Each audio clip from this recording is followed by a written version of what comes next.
Right, so let me get this straight. The Prime Minister of the United Kingdom potentially commits British troops to Ukraine, discusses military deployments with foreign leaders in Paris, and then rocks up to Parliament like, yeah, I'll give you a statement when I get around to it, cheers.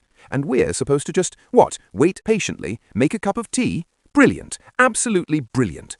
Welcome to Brit Article, where we break down the chaos of British politics so you don't have to suffer through Prime Minister's questions alone. And before we dive into this absolute shambles, smash that subscribe button and hit the notification bell, because if Parliament's going to erupt, you need to be here for it. So here's what's happened. Sir Keir Starmer jets off to Paris for a fancy meeting about Ukraine, sits down with the Coalition of the Willing, which sounds like a superhero team, but is actually just a group of nations trying to figure out how to stop Russia from doing Russia things, and casually drops the bombshell that British troops could be heading to Ukraine. Not to fight, mind you. Oh no, they'd be there for peacekeeping efforts and training Ukrainian forces. You know, just popping over to set up some military hubs, protecting weapon stockpiles, deterring future Russian aggression. Light work. Weekend plans, really. Now, you'd think that announcing potential British military deployment to a country that's been at war with Russia for years would warrant, I don't know, maybe telling Parliament first. Revolutionary concept, I know. But apparently, Sir Keir thought it was more important to inform our French friends before bothering with that minor detail called parliamentary sovereignty. The result? Absolute uproar in the Commons. And I mean proper uproar, not the polite British kind where everyone tuts quietly. Here's where it gets spicy. Conservative leader Kemi Badenoch, who's been waiting for her moment to absolutely demolish Starmer at the dispatch box, stood up and delivered what can only be described as a diplomatic evisceration. She accused the Prime Minister of showing a fundamental lack of respect to both Parliament and the British public. And honestly, she's not wrong. Even Commons Speaker Sir Lindsay Hoyle, who's supposed to be neutral, basically told Starmer off like a disappointed headmaster, saying, I have also requested that we do need an early statement. Translation, get your act together, Prime Minister. But wait, there's more. Badenoch then asks the obvious question that everyone's thinking. How many troops are we actually sending? And Starmer's response, the number will be determined in accordance with our military plans. Oh, fantastic. So we don't know. Cool, cool, cool. Nothing concerning about deploying British forces to a conflict zone without knowing the numbers. I'm sure the military families will sleep soundly tonight. Now, here's the bit that should worry everyone, regardless of where you sit politically. Badenoch pointed out something absolutely crucial. If the UK commits troops and Russia breaks the peace deal, which, let's be honest, is about as likely as a British summer without rain, then the UK would be in direct conflict with Russia. Not proxy conflict, not supporting from the sidelines, actual conflict with Russia, a nuclear power. And Starmer's defense, he promises there'll be a statement at the earliest opportunity, a full debate and a vote before any deployment happens.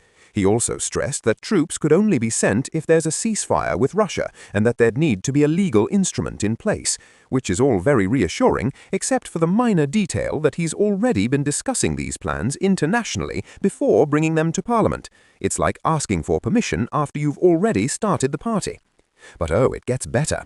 Badenoch then absolutely roasted Starmer for not having spoken directly to Donald Trump yet about any of this. Not about Ukraine, not about the situation in Venezuela, not even about Trump's bizarre obsession with buying Greenland, which honestly sounds like something from a satirical sketch show, but is somehow real life. Starmer's defense? He's spoken to Trump's senior advisors. Mate, if your potential military ally is making major geopolitical moves, maybe ring him directly. Just a thought. The fundamental issue here goes beyond party politics. This is about parliamentary process, democratic accountability, and whether the government respects the institution that's supposed to hold it accountable. When you're talking about deploying British troops anywhere, especially to a region where tensions with Russia are at their highest in decades, Parliament shouldn't be the last to know. British families shouldn't be finding out their loved ones might be deployed through international press conferences. And look, I get it. International negotiations are complex. Sometimes discussions happen behind closed doors. But there's a difference between necessary diplomatic discretion and treating Parliament like an afterthought.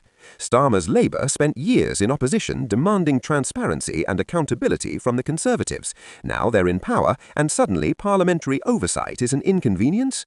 The truth is, this whole situation is a masterclass in how not to handle a sensitive security issue. You've got the Prime Minister making international commitments, the opposition rightfully furious, the Speaker publicly rebuking him, and the British public left wondering whether we're about to stumble into a confrontation with Russia because someone forgot how parliamentary democracy works. And somewhere in Moscow, Putin's probably watching all this thinking, well, that's convenient. So what happens next? We wait for this promised statement, we see if Starmer actually follows through with a proper debate and vote, and we watch whether Parliament finally gets the respect it deserves, or whether we're just supposed to accept that major military decisions get announced abroad before they're discussed at home. Thanks for watching Brit article. If you enjoyed this breakdown of parliamentary chaos, subscribe, hit that notification bell, and let me know in the comments whether you think Starmer handled this properly, or if Badenoch's absolutely right to be furious. See you in the next